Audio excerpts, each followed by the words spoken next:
Hello అండి. Welcome back to మన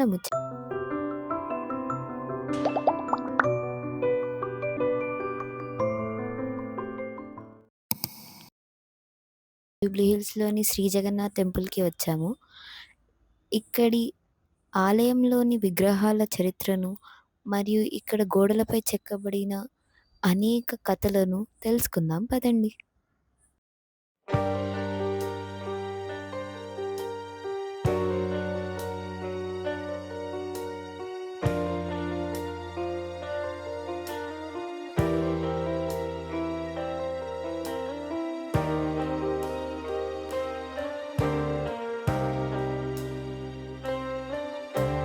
ముందుగా విగ్రహాల వెనక ఉన్న కథను చూద్దాం రండి.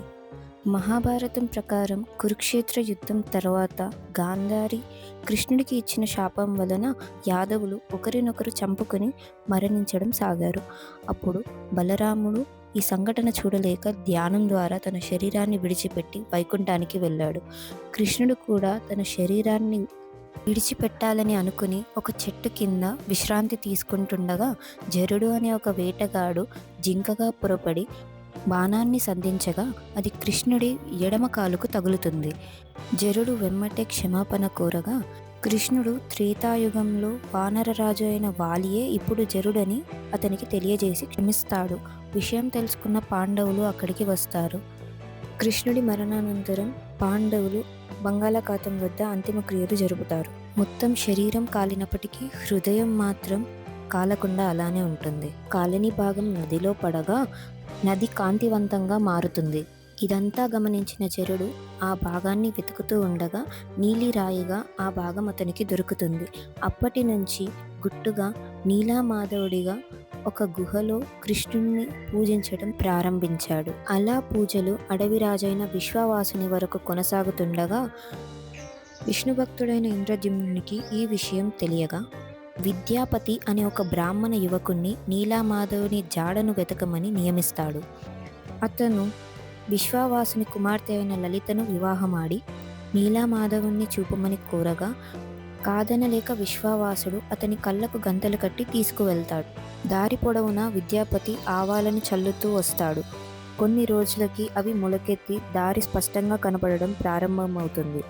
విషయాన్ని ఇంద్రజిమ్నుని రాజు అక్కడికి చేరుకునేలోగా విగ్రహాలు మాయమవుతాయి. నిరాశతో ఇంద్రజిమ్నుడు అశ్వమేధ యాగం చేస్తాడు. నీలాచలం మీద ఓ ఆలయాన్ని నిర్మించి నరసింహస్వామి విగ్రహాన్ని ప్రతిష్ఠిస్తాడు.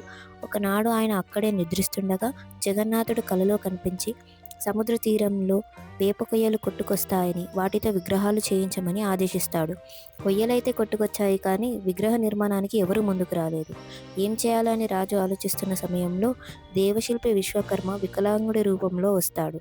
తానొక్కడినే రహస్యంగా ఓ గదిలో విగ్రహాలకు రూపకల్పన చేస్తానని, ఆ సమయంలో వచ్చి మంచినీళ్ళు కూడా ముట్టుకోనని, ఆ 21 రోజులు అటువైపు ఎవరూ రాకూడదని, తన పనికి ఆటంకం కలగకూడదని షరతు విధిస్తాడు. రాజు అంగీకరిస్తాడు. రోజులు గడుస్తున్న కొద్దీ గదిలోంచి ఎలాంటి శబ్దము రాకపోవడంతో రాణి గుండీచాదేవి తొందర పెట్టడంతో రాజు తలుపులు తెరిపిస్తాడు. శిల్పి కనిపించడు. చేతులు కాళ్ళు లేని సగం చెక్కిన విగ్రహాలు మాత్రం దర్శనమిస్తాయి. పశ్చాత్తాపంతో రాజు బ్రహ్మదేవుడిని ప్రార్థిస్తాడు. చతుర్ముఖుడు ప్రత్యక్షమై ఇక మీదట అదే రూపంలో విగ్రహాలు పూజలు అందుకుంటాయని ఆనతిస్తాడు. తానే స్వయంగా వాటికి ప్రాణప్రతిష్ఠ చేస్తాడు. అందుకే పూరి ఆలయంలో విగ్రహాలకు అభయహస్తం, వరదహస్తం కనిపించవు.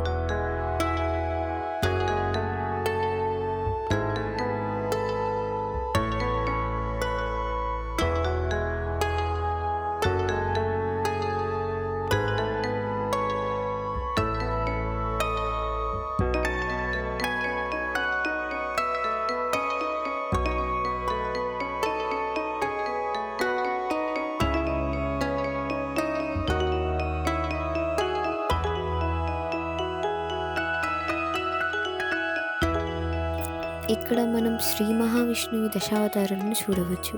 మొదటి అవతారమైన మత్స్యావతారము, తదుపరి సాగర మదనంలో సహాయపడిన కూర్మావతారము, భూమండలాన్ని ఉద్ధరించి వేదాలను కాపాడినటువంటి వరాహ అవతారము, హిరణ్యకశిపుణ్ణి వధించినటువంటి నరసింహావతారము, 3 అడుగుల నేలను కోరి 2 అడుగులతో జగత్తునంతా 3వ అడుగుతో బలిచక్రవర్తిని పాతాళానికి పంపించినటువంటి వామనావతారము, శివుని వద్ద అస్త్ర విద్యలను అభ్యసించి అఖండ పరశువు అనగా గండ్రగొడ్డలిని పొంది అధికార బల మదాంధులైన క్షత్రియులను శిక్షించినటువంటి పరశురామ అవతారము, త్రేతాయుగంలో అవతరించిన ఆదర్శ పురుషుడైన రామావతారము, కృష్ణుడి సోదరుడిగా అంశావతారంగా జన్మించినటువంటి బలరాముడు, విష్ణు అవతారాలలో ఒకటి అయిన బుద్ధుడు, చివరి అవతారమైన కల్కి భగవానుడిని ఇక్కడ మనం చూడవచ్చు.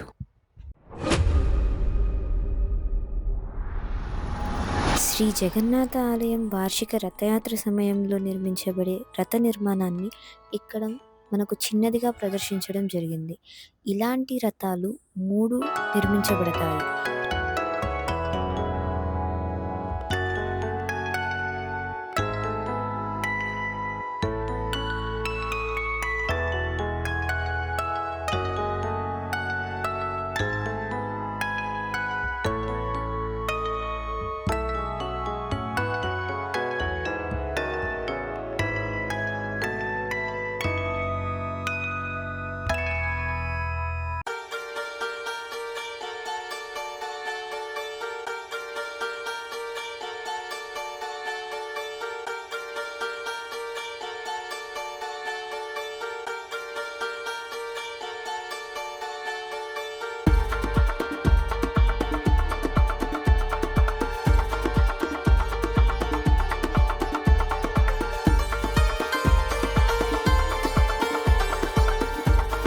రామాయణంలోని ఘట్టాలను కూడా మనం ఇక్కడ చూడవచ్చు. ముందుగా రామలక్ష్మణ భరత శత్రుఘ్నుల జననం, సీతా సమేతంగా రామలక్ష్మణులు అడవికి వెళ్ళిన సంఘటన, రావణాసురుడు సీతను అపహరిస్తుండగా జటాయు అడ్డగించడం, రావణుని బాణానికి మూర్ఛ చెందిన లక్ష్మణుని కొరకు హనుమంతుడు సంజీవుని పర్వతాన్ని తెస్తున్న దృశ్యం, చివరగా శ్రీరామ పట్టాభిషేక సంఘటనను ఇక్కడ చిత్రించారు. అందులైన తన తల్లిదండ్రులని కావడిలో మోస్తూ పయనిస్తున్న శ్రవణ కుమారుడు వారి దప్పిక తీర్చేందుకు పాత్రలో నీళ్లు తెస్తుండగా ఆ శబ్దాన్ని జింకగా పొరబడి వేటకు వచ్చిన దశరథుడు బాణం సంధించగా శ్రవణ కుమారుడు మరణించిన ఘట్టాన్ని ఇక్కడ మనం చూడవచ్చు.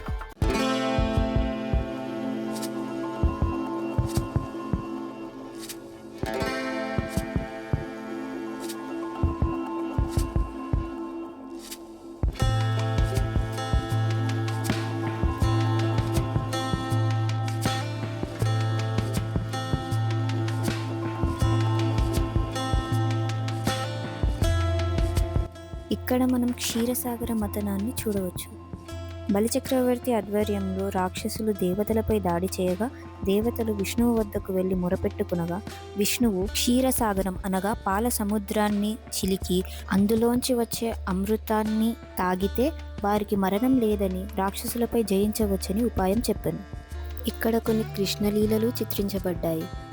వసుదేవుడు కృష్ణుణ్ణి తీసుకుని నందనుని దగ్గరకు వచ్చిన దృశ్యం, చిన్ని కృష్ణుడు తనను చంపనీకి వచ్చిన పూతనను చంపిన దృశ్యం, విషసర్పమైన కాళియ నాగుపై నాట్యమాడిన దృశ్యం, గోకులంలో గోవర్ధనగిరిని ఎత్తి గోకులాన్ని కాపాడినటువంటి దృశ్యం, కంసుని వధించిన దృశ్యం, గోపికల వస్త్రాలను దొంగిలించిన చిలిపి కృష్ణుడి దృశ్యం వంటి పలు దృశ్యాలను ఇక్కడ మనం చూడవచ్చు.